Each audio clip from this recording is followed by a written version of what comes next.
Michael Zellner was hired in 2006 as a firefighter. Zellner says he let his employer know about a diagnosed disability surrounding his mental health. He also received injuries to his knees and back while on the job. His complaint, filed with the New York's Division of Human Rights, says over the course of his 14 years with the department, he's dealt with a hostile work environment over what he believes is disability discrimination, and also pushing back against racial discrimination he says takes place.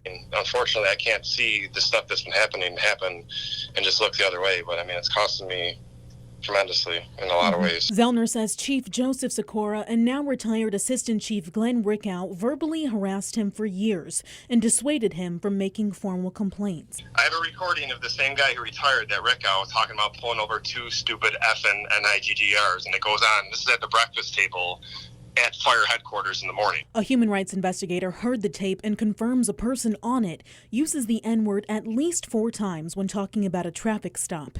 The city's response to the complaint says Rickow denies any knowledge of the recording. Zellner's complaint also details a second incident where Rickow allegedly says, "Do we even have to worry about black people?" when watching a training video in February of this year. A second person identified in the investigation confirms hearing remarks to the effect of, quote, "Who cares? He's black. Let him die."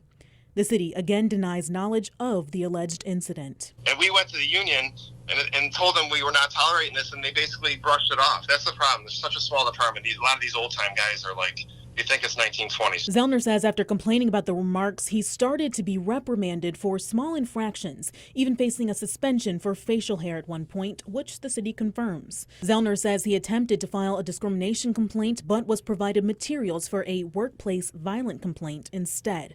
The city of North Tonawanda sent us its court filing as a response, which denies every claim of racism and says the fire department was not aware of Zellner's disability. I don't even want to really do this, but I'm so disgusted at how the city's ignoring this. You know what I mean? They're just going to try to take it to their chances, I think, with trial, and that's it. The New York State Division of Human Rights found probable cause the fire department engaged in or is engaging in discrimination based on disability, hostile work environment, and retaliation.